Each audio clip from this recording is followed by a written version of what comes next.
Ukraine के ऊपर रूस ने हमला कर दिया है और ये भयंकर हमले में चारों तरफ से हवाई हमले हो रहे हैं, मिसाइल से हमले हो रहे हैं और इस बीच वहां जो भारत मूल के लोग और छात्र रह रहे हैं उनके बीच भी घबराहट पैदा हुई है। उसको लेकर भारत सरकार तत्काल एक मीटिंग बुला रही है और पीएम मोदी की अध्यक्षता में गृह मंत्री अमित शाह, रक्षा मंत्री राजनाथ सिंह और देश के एनएसए अजीत डोभाल इस हाई लेवल मीटिंग में शामिल हैं। और ये माना जा रहा है कि ये भारत के जो लोग हैं जिनकी संख्या लगभग 18,000 है उनको कैसे रेस्क्यू किया जाए, जबकि वहां जो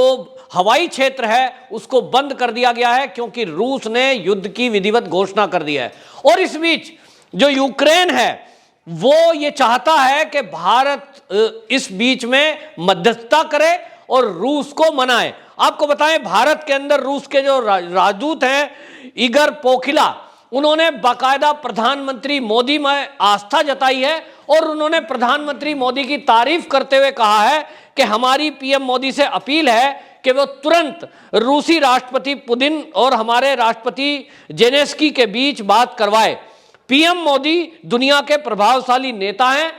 उन्हें इस मामले में दखल देना चाहिए। यहां आपको एक बात बताऊं, प्रधानमंत्री मोदी के ऊपर यूक्रेन के जो राजदूत है भारत के अंदर, उन्होंने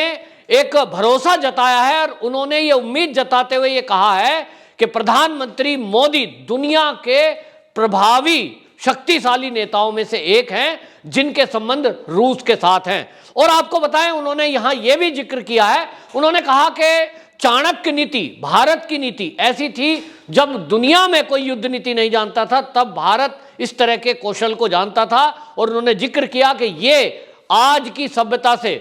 2400 साल पहले ये यहां भारत की कला थी, भारत के अंदर इतना ज्ञान था, विद्वता थी। और इसका जिक्र करते हुए उन्होंने महाभारत का जिक्र किया और ये कहा कि भारत के प्रधानमंत्री अगर चाहें तो वो रूस के राष्ट्रपति को मना सकते हैं, बीच में मध्यस्थता कर सकते हैं। यूक्रेन के राजदूत ने यह भी कहा कि हमने तो कई बार कोशिश की कि द्विपक्षीय बातचीत हो जाए, रूस के राष्ट्रपति जो हैं व्लादिमीर पुतिन और हमारे देश के जो राष्ट्रपति हैं जेलेंस्की, उनके बीच टेबल पर बैठ के बात हो, लेकिन रूस के राष्ट्रपति ने बात नहीं सुनी और युद्ध की घोषणा कर दी है। जहां युद्ध होता है वहां आप देखिए कि अमेरिका एक तरफ नाराज है और अमेरिका ने इसके ऊपर प्रतिबंध लगाए हैं, युद्ध को लेकर रूस के ऊपर प्रतिबंध लगाए हैं।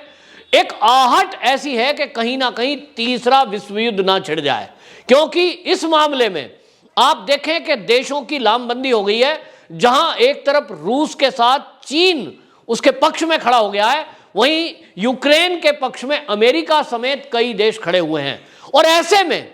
ये कभी भी ये युद्ध कुछ भी मोड़ ले सकता है। इस गंभीरता को समझते हुए भारत अपनी तैयारियों में जुट गया है, भारत की सेनाएं अलर्ट पर हैं। लेकिन आपको बताएं, जैसा कि भारत और रूस का संबंध रहा है,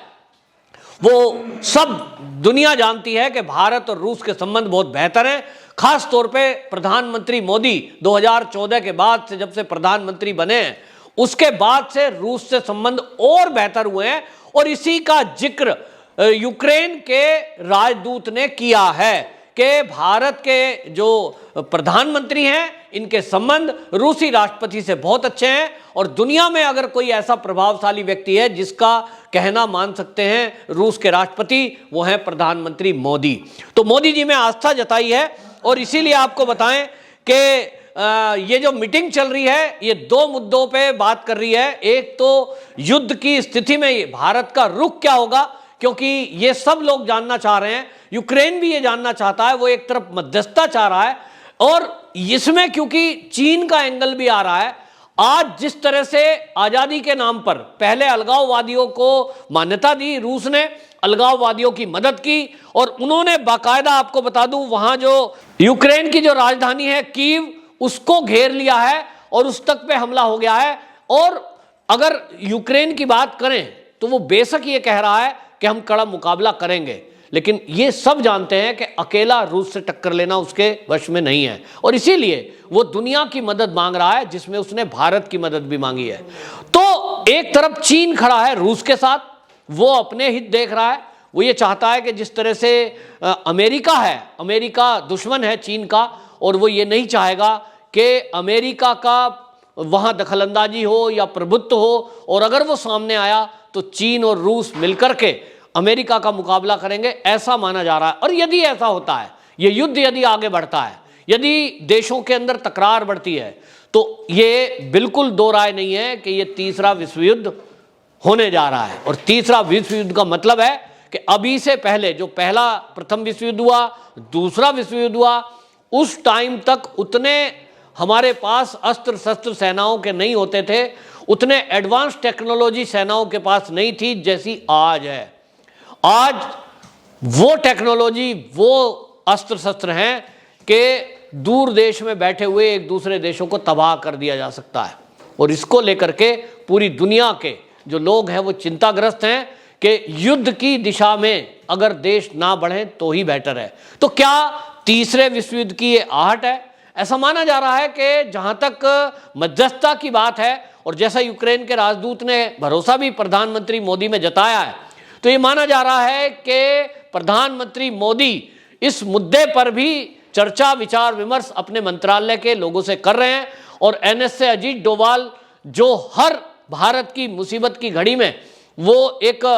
तारनहार बन के आते हैं, और जिस तरह से उनकी रणनीति और कौशल नीति है, उसके कारण से दुनिया के देशों में उन्होंने वहां के एनएसए से संबंध बनाए हुए हैं। तो ये माना जा रहा है कि मोदी जी कम से कम इस मध्यस्थता के लिए